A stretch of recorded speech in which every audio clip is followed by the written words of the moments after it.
They thought prison would break me. They thought lies would bury me. But what they didn't know was that I'm unbreakable. This is how I rose from the ashes. The sirens came first, screaming in the distance, growing louder with every heartbeat. Then came the lights, red and blue flashing against the cracked walls of my neighborhood. And then the hands, heavy hands, slamming me against cold metal. Jayden Carter, you're under arrest for the murder of Derek Lawson. Murder? I couldn't even speak. My lips moved, but no words came out. Just 24 hours earlier, my life felt like it was finally turning around. I was standing on the steps of the community center with a folder in my hand. My first business plan. I'd been saving for months, working 2 jobs, staying out of trouble. A group of kids ran past me, laughing. Yo, Jayden, you gonna buy us all PlayStations when you get rich, right? I laughed and crouched down to their level. Forget PlayStations. I'm building a place where y'all can dream bigger than these streets. They didn't know how much I meant that. I wanted out, not just for me, but for them too. Then my phone rang.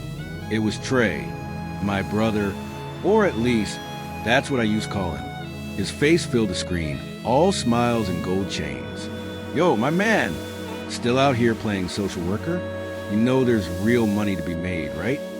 I shook my head. Trey, I told you, I'm not about that life anymore. I got plans.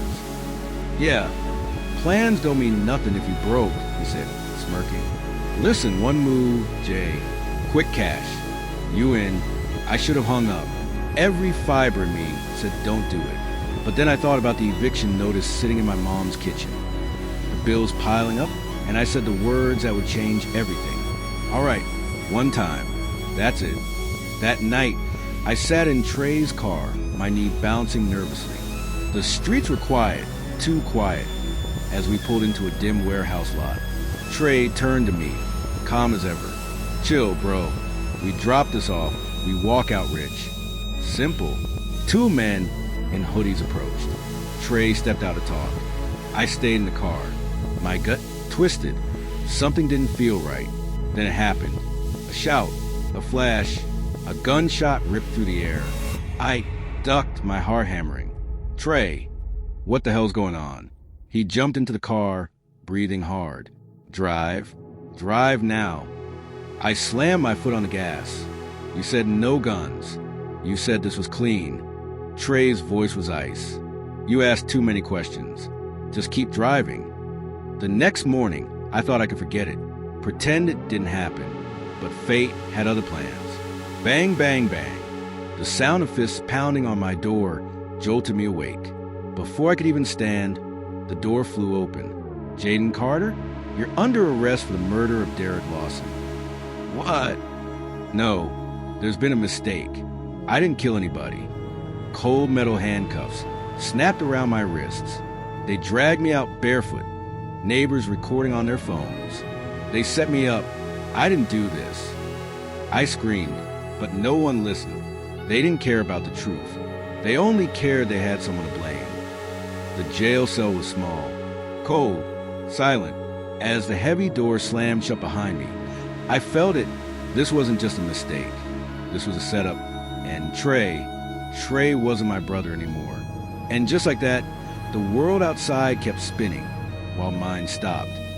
They didn't just lock my body in a cell. They tried to lock my mind there too. But even in the darkest place, the single spark can light the way. The cell door slammed shut with a sound that felt like the end of the world. Clang. I stood there staring at the metal bars. My fists clenched so tight my knuckles turned white. This couldn't be real. It had to be a mistake. One day I'm planning my future. Next, they're calling me a murderer. I sank onto the cold concrete bed as voices echoed from the hallway. Fresh meat, someone whispered. Hope you last a week. I pulled my knees to my chest, trying to breathe, but no matter how deep you breathe, you can't fill your lungs with hope in a place like this. Flashback. Trey sitting on the witness stand, calm and collected. Yeah, I saw Jayden pull the trigger. His words stabbed me like a knife. I yelled in the courtroom that day, "You're lying. You know I didn't do this. But no one listened. Not the jury. Not even my own lawyer. My brother, the one I trusted with my life, had sold me out for his freedom. Back in the prison yard, Jayden walks alone as other inmates play cards and lift weights. Yo, that's the one they said caught a body, huh? I kept my head down. You don't look like a killer to me. Bet you cry yourself to sleep, huh? They laughed. I didn't say a word. That night, I sat in my cell staring at the cracks in the ceiling. My mom's face flashed in my mind. Her tears the last time she visited. The way she whispered, "I raised you better than this." And for the first time since I was a kid, I cried. I thought about ending it, because maybe if I stopped breathing, I could finally stop hurting. The next morning, I was sitting in the corner of the cafeteria, barely touching my food. An older man slid onto the bench across from me. He looked like he'd been in here forever. Gray beard, calm eyes. "You keep staring at that tray like it owes you something," he said softly. I didn't answer. "Let me guess, framed by someone you trusted?" My eyes snapped up. "How'd you?" "Son, this system's been eating young black men alive long before you were born," he said. "But let me tell you something. You can let it chew you up, or you can sharpen your teeth and bite back." That was the first time in months I felt something other than pain. That night, I didn't cry. I didn't break. I picked up a book in the prison library, Prisoners' Rights and the Law. And as I flipped the first page, I whispered to myself, if the system's gonna bury me alive, I'll dig myself out with my bare hands. They put me in a cage, but they forgot one thing. You can't cage a man's will to rise. Please like and subscribe to this channel. They thought I'd stay broken, stay silent. But the thing about the truth, no matter how deep you bury it, it always claws its way back to the light. Jayden sits in the prison library, his fingers tracing over legal books stacked high around him. Day by day, I started piecing together the case, the evidence, the lies. On one page, a small line jumped out at me. Chain of custody. Any gap can invalidate evidence. My mind raced. The gun, the fingerprints. Was there a gap? I slammed the book shut, my heartbeat pounding in my ears. Prison phone booth. Jayden leans against the glass, whispering fast. "Jayden, listen, Mia. I need you to pull the police reports. Look for any mistakes. Anything that proves they planted the evidence." Mia, Jayden's childhood friend, sits on the other side gripping the phone tight. "Mia, Jay, they're saying you killed a man. Do you know how dangerous this is?" "Jayden, please, you're the only one I can trust." I couldn't do this alone, but I didn't have to, not anymore. Montage. Mia scrolling through police databases late at night. Jayden scribbled notes on scraps of paper in his cell. Whispered conversations with his older prison mentor. That's when I saw it. A name that didn't belong. An officer who found the murder weapon but wasn't even assigned to my case. Flashback. Trey shaking hands with the same officer in a dark alley. A wad of cash passes between them. Trey didn't just betray me. He paid to bury me alive. Jayden is called to the warden's office. He steps in cautiously. A man in a tailored suit waits by the window, his back turned. "Man in suit, you're smarter than I thought. Smarter than you should be." The man turns, Detective Harris, the officer Jayden uncovered. Cold eyes, thin smile. "Harris, drop this little investigation or your mama's next. Understand?" Jayden's fists clench, but his voice stays calm. "Jayden, you can threaten me all you want, but the truth doesn't die easy." That's when I made my choice. I wasn't just fighting for myself anymore. I was fighting for everyone they buried. Back in his cell, Jayden hides a thick envelope under his mattress. It's filled with copies of every piece of evidence he and Mia uncovered. If something happens to me, this still gets out. Overhead, a guard shadow passes by. Jayden whispers to himself, "It's me or them now, and I'm not going down without a fight." Sudden sound, keys jangling. His cell door creaks open. Two large inmates step in, faces hard. One whispers, "You made powerful enemies, Carter. time to pay up. The darkness was deep, but the fire inside me burned deeper. Subscribe to this channel for more stories. They came to break me, to bury me deeper than I already was. But they forgot. I was learning how to fight in the dark. Jayden's cell. Night. The sound of keys jangling echoes as the door creaks open. Two large inmates step in, shadows stretching across the floor. Inmate 1 low. Threatening Carter. You've been asking too many questions. Inmate 2. The man upstairs wants you quiet. Jayden backs against the wall. His fist tighten. He glances at the metal food tray on his bed. This was it. Either I let them finish me, or I learn to fight back. In a blur, Jayden grabs a tray and swings. A loud clang. One inmate staggers, clutching his head. Jayden charges the second one, but he's overpowered and slammed to the ground. A fist connects with his jaw. Blood fills his mouth. Pain shot through my body like fire, but I refuse to stay down. Suddenly, the older inmate, the one who mentored Jayden, appears in the doorway. Mentor, shouting, "Enough!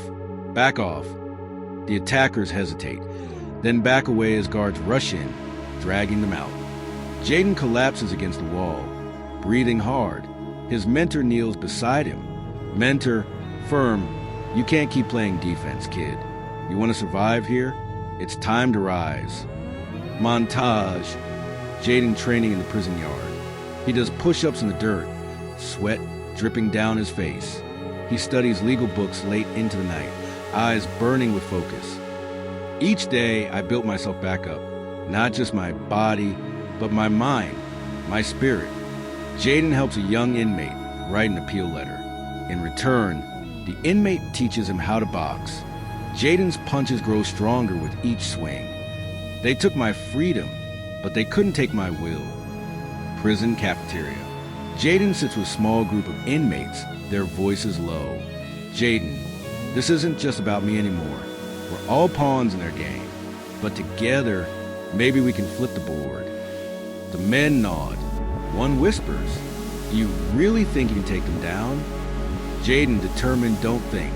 I know. I wasn't just fighting for my freedom anymore. I was fighting for everyone they crushed before me." Jayden received a letter. It's from Mia. He unfolds it carefully. "Jay, I found something. A paper trail linking Trey to the detective. We're close. Don't give up." Jayden's hands tremble as he reads. A faint smile spreads across his face for the first time in months. The system thought they had me caged forever, but every cage has a weakness, and we just found it. Night. Jayden lies awake in his cell, staring at the ceiling. The faint hum of the prison fades as his voice whispers. "Jayden, calm but fierce. You wanted me broken, but all you did was to teach me how to fight.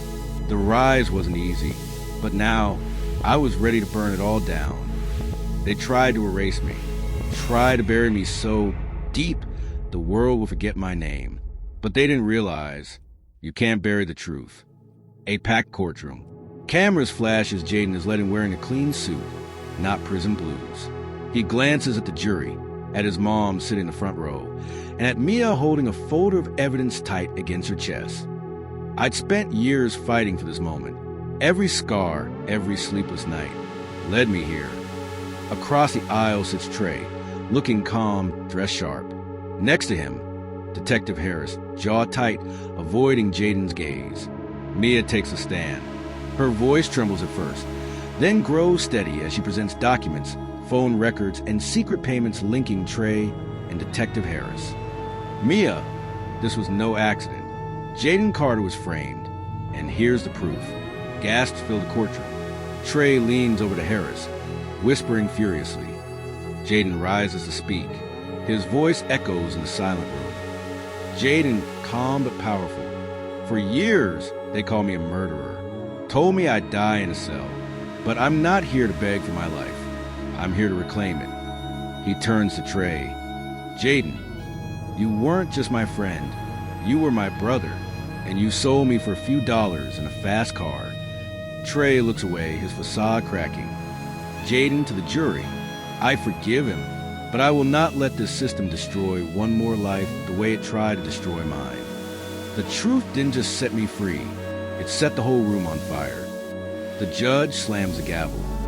Judge, case dismissed. Jayden Carter, you are free to go. The room erupts in murmurs. Jayden's mom bursts into tears. Trey is handcuffed as cameras swarm around him. Detective Harris tries to slip away, but is stopped by 2 federal agents. In the end, the cage wasn't mine anymore. It was theirs. Jayden steps out of the courthouse into blinding sunlight. Reporters shout his name. Mia smiles proudly at him. He inhales deeply, eyes closing for a moment.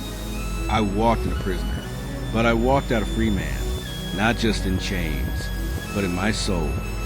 He looks straight into the camera, his voice calm but fiery.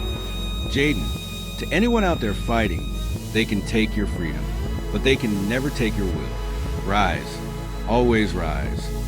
They buried me alive, but they didn't know I was a seed. Kindly like, share, and subscribe to this channel.